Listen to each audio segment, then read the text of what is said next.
نحمدہ ونصلی علی رسولہ الکریم بسم اللہ الرحمن الرحیم الحمدللہ۔ حکومت پاکستان وزارت مذہبی امور و بین المذاہب ہم آہنگی کے زیر اہتمام اس سال ماہ ربیع الاول 1447 ہجری یعنی 2025 عیسوی کے پہلے عشرہ کو عشرہ رحمت للعالمین صلی اللہ علیہ وسلم کے طور پر بھرپور انداز میں منایا جا رہا ہے۔ یہ عشرہ نہ صرف نبی کریم صلی اللہ علیہ وسلم کی ولادت باسعادت کی 1500ویں سالگرہ کے عالمی موقع کی مناسبت سے منایا جا رہا ہے، اس کے ساتھ ساتھ وزارت کے تحت منعقد ہونے والی سیرت النبی کانفرنس کی بھی یہ 50ویں کانفرنس ہوگی۔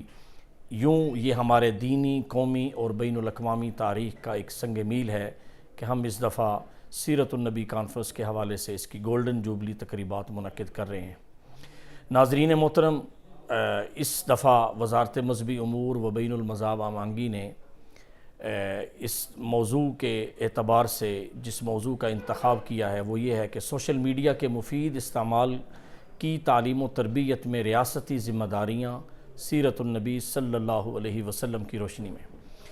ناظرین محترم، اللہ تعالیٰ نے قرآن پاک میں ارشاد فرمایا ہے لَقَدْ كَانَ لَكُمْ فِي رَسُولِ اللَّهِ أُسْوَةٌ حَسَنَةٌ، یقیناً تمہارے لیے رسول اللہ صلی اللہ علیہ وسلم کی زندگی میں بہترین نمونہ موجود ہے۔ تو ہر سال سیرت النبی کی یہ کانفرنس کروانا اور پورے پاکستان میں ایسی کانفرنسز، سیمینارز منعقد کروانے کا بنیادی مقصد یہ ہے کہ ہم نبی کریم صلی اللہ علیہ وسلم کے پیغام کو، آپ کے پیغام عدل کو، امن کے پیغام کو، رواداری، تحمل اور برداشت کے پیغام کو پوری دنیا تک پھیلائیں اور اپنی آنے والی نسلوں کو بھی اسلامی جو تعلیمات ہیں اور نبی کریم صلی اللہ علیہ وسلم کی جو تعلیمات ہیں اور آپ کی مبارک جو زندگی ہے اس سے روشناس کروائیں۔ تو آج کا جو ہمارا ٹاپک ہے وہ اس دفعہ سیرت النبی کا جو ٹاپک ہے، جیسے میں نے عرض کیا، سوشل میڈیا کے حوالے سے ہے۔ تو نبی کریم صلی اللہ علیہ وسلم نے ہمیں ایک دعا سکھائی ہے تو جس سے ہمیں یہ اشارہ ملتا ہے کہ ہم نے آج کے سوشل میڈیا کو کیسے استعمال کرنا ہے۔ وہ دعا یہ ہے اللہم انی اعوذ بک من علم لا ینفع، اے اللہ میں ایسے علم سے تیری پناہ مانگتا ہوں جو نفع نہ دے۔ تو سوشل میڈیا کا ہر استعمال ایسا ہو جو ہمارے لیے نفع بخش ہو اور وہ صدقۃ جاریہ ہو۔ ہم کیا چیز اپلوڈ کر رہے ہیں، ہم کیا چیز شیئر کر رہے ہیں سوشل میڈیا پر، اگر وہ چیز میرے لیے، قوم کے لیے، ملک کے لیے بھلائی اور خیر کا باعث ہے تو ہم اس کو بھلے سوشل میڈیا پر اپلوڈ کریں، پھیلائیں، تحقیق کرنے کے بعد اس کی سچائی اور اس کی ایتھنٹسٹی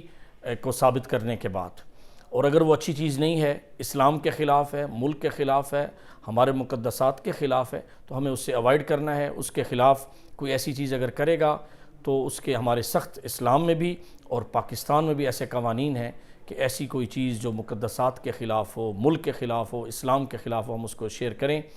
تو آج بھی ہمیں یہ سوچنا ہے کہ ہمارا جو آن لائن مواد جا رہا ہے وہ نفع بخش ہے یا نہیں، اور وہ انسانیت کو جوڑ رہا ہے یا نہیں، اور وہ جو ہم مواد اپلوڈ کر رہے ہیں اس سے تحمل، رواداری، صبر اور اچھے اخلاقیات آگے جا رہے ہیں یا نہیں۔ اور آخری بات میں اس حوالے سے یہ عرض کروں گا کہ ہماری کوئی بھی چیز جو ہم شیئر کر رہے ہیں میڈیا کے ذریعے، اگر وہ اچھی چیز ہے تو ہمارے مرنے کے بعد بھی وہ صدقۃ جاریہ ہے، اور اگر وہ اچھی چیز نہیں ہے، نفع بخش نہیں ہے، تو وہ ہمارے لیے گناہ اور وبال کا باعث ہماری وفات کے بعد بھی ہوگی۔ تو آئیے اس موقع پر ہم سب عہد کریں کہ نبی کریم صلی اللہ علیہ وسلم کی سیرت طیبہ کو اپنی ذاتی، اجتماعی اور ڈیجیٹل زندگی کا حصہ بنائیں گے اور سوشل میڈیا کو رحمت عالم صلی اللہ علیہ وسلم کے پیغام کو عام کرنے کے لیے استعمال کریں گے۔ جزاکم اللہ خیراً، بہت شکریہ۔